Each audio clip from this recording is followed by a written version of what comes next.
Bismillah ar-Rahman ar-Rahim. Alhamdulillah Rabbil Alameen. Wa salatu wa salamu ala Sayyidina wa Nabiyana Habibillahi Rabbil Alameen Abil Qasim al-Mustafa Muhammad. Assalamu alaikum and welcome to the fragrance of the month of Ramadan. We've been looking at the hadith of Miraj of the Prophet, which points out to the value of fasting, how important fasting is, and what result or what one can achieve through fasting. Before that, we kind of briefly pointed out to understanding the month of Ramadan, where we pointed out to the zaman, makan, and the value, and how certain time zones have fazilah, so on and so forth. And then in our last program, we stopped at looking at certain opportunities that the month of Ramadan tend to provide us. One of the opportunity that the month of Ramadan provides us is with khalwa, which means that a person does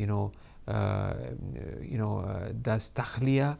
A person is by himself, and then he does khalwat. He get rid of, he empties things, which we said detoxing. Where he does takhliya. Now this takhliya is very much required because the month of Ramadan is the month of nuzul of Quran. The Quran have descended in the month of Quran. So when it descends, it requires a place. It requires that it should be somewhere, and that is the heart of a person. Now for this heart, it needs detoxification, meaning that he should get rid of all the sins, purify his heart, then the Quran will descend there. So the month of Ramadan provides us with that opportunity of khalwa, of takhliya, of getting rid of, right? And then the second opportunity that the month of Ramadan tend to provide us with, because opportunities, as we know in today's world, as they say, opportunity knocks. Opportunity comes and knocks at your door. You have to grasp it. You have to make use of it. The month of Ramadan is the greatest opportunity that one have to make use of it. One of the opportunity is takhliya, is purification, health-wise as well, spiritually as well.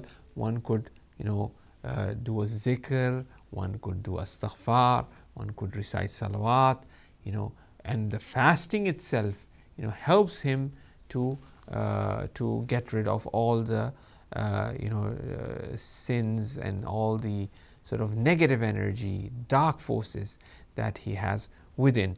He should really ask Allah subhanahu wa ta'ala that Allah helps him. The second opportunity is the month of Ramadan, is that the month makes you free. Freedom is one of the most valuable things that man could ever have. Freedom is one of the most valuable things, as we all know.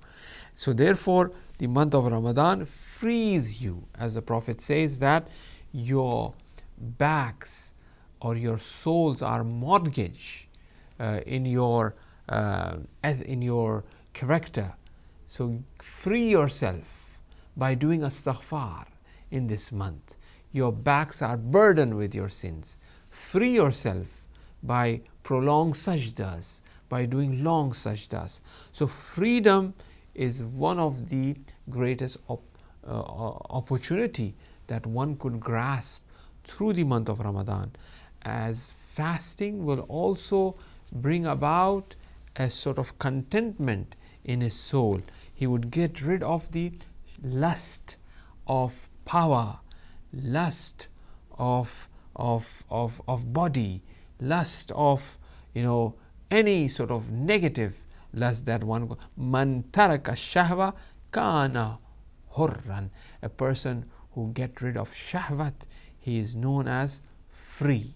So the month of Ramadan, it sort of like crushes, it sort of controls the shahwat of a person, whether the shahwat be jismani, whether the shahwat be ruhani, meaning that social shahwat of a maqam, of achieving something, of a status, which unfortunately we tend to see a lot among us, that one wants to be a president, or one wants to lead, or one wants to be a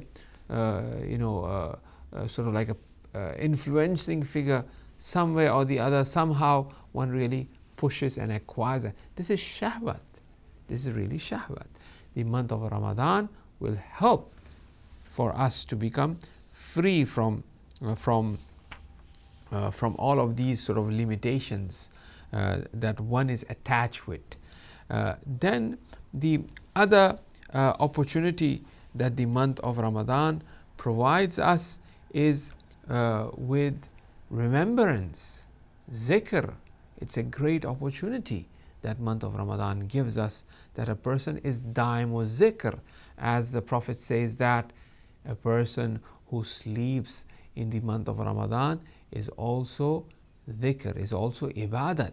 It is the tas, the nafas, the breath, the breathing that he is doing.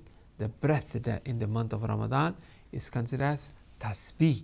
Every breath that he is taking is like he's doing tasbih. Now, see, we have to be very careful that we do not contaminate zikr with evil actions. The Prophet says, your breath is tasbih. Now, with the same breath that I am breathing, if I do something wrong, I am destroying that zikr. I am contaminating that zikr. That nafas, that breath is no longer that zikr. Is no longer that zikr, but it has turned into an azab, unfortunately. The famous stories that we all hear, a person comes to the Prophet says that clean the meat that is stuck in your teeth. The man said, I did not eat meat. You were just doing backbiting of your brother when you were standing with those group of people, when you were speaking there. And then you came here to me. The backbiting that you have done, it is as if eating a meat. It is as if eating a dead flesh. So when you have eaten that, this meat is stuck in your teeth. Clean your teeth from the meat, from that meat, the Prophet says. So now this breath which is tasbih, now if it is contaminated, it's unfortunate. The month of Ramadan and the greatest opportunity, and this is the last one which I will end with. The month of Ramadan is the month which provides the opportunity to meet with Allah, to achieve our reward, as the hadith says, as-sawmu li wa ana ujziya bi. Sawm is for me and I am the one who will give jaza. Now, there's a bit of technical discussion here where the hadith says, as-sawmu li, fast is for me, wa ana, and I am the one who will provide you with jaza. Now this hadith is saying ana, that is a very special term that God is using ana here. If you look at the Quran, nahnu nazzalnahu zikr. The Quran says we have revealed the zikr. Or the Quran says Allahu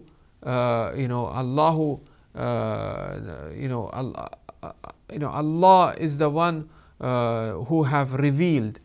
Allah is the one who sent rain. He is the one who sent rain from the heaven, right? Sometimes Allah says in the Quran, nahnu nazzalna, inna anzalnahu fi laylatil qadr. Inna anzalna, is using that term. So that shows that the word where Allah is saying here, wa ana ujziya bi, I am the one who would give reward. This type of hadith is not seen in regards to Hajj or in regards to namaz, fast, salat, in prayers, but in regards to Sawm.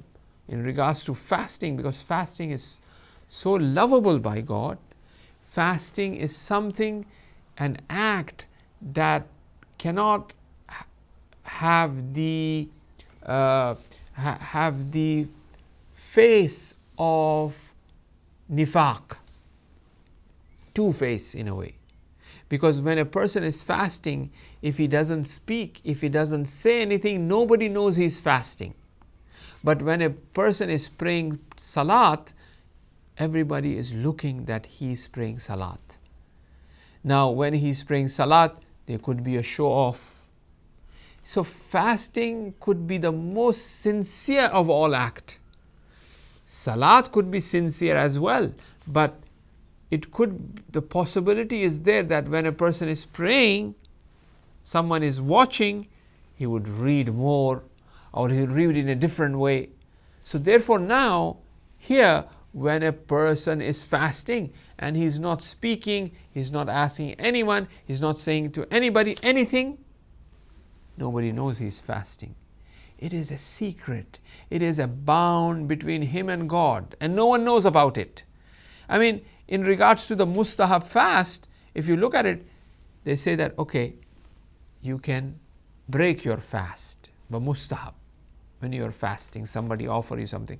Because fasting is something that is very pure and sincere act of an abd, and nobody knows about it. There's no way that it could be a show off, right?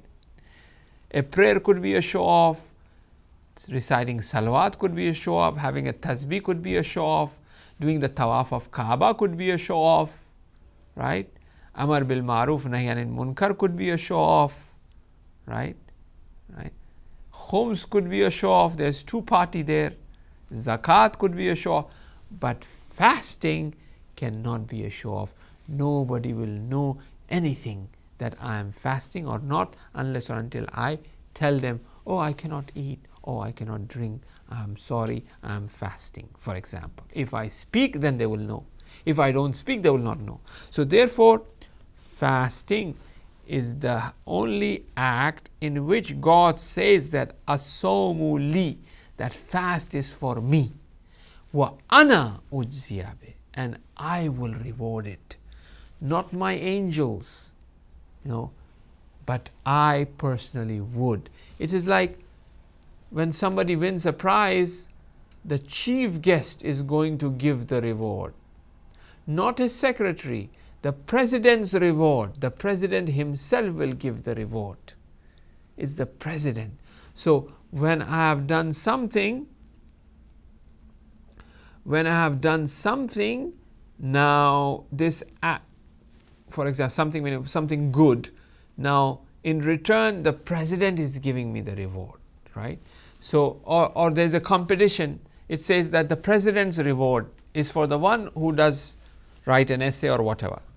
Now I will write the best of the essay because I will have the opportunity to meet the president. As-sawmu li wa ana ajziya bih, I will reward. Now some of the Urafa, Jawad Amali also discusses this, have a little twist here. And the twist is that, when Allah is saying as-sawmu li wa ana ajziya bih, I am the reward itself. As-sawmu li wa ana ajziya, not that I will reward you, I will give you the reward. No, as-sawmu li wa ana ajziya bih, but I myself is the reward of the fast. It's really fascinating. God have done an amazing favor by providing us with fasting. Kutiba alaykumus siyam kama kutiba ala alladhina min qablik la'allakum tattaqun. Really, He has prescribed fasting so that we become God-wary.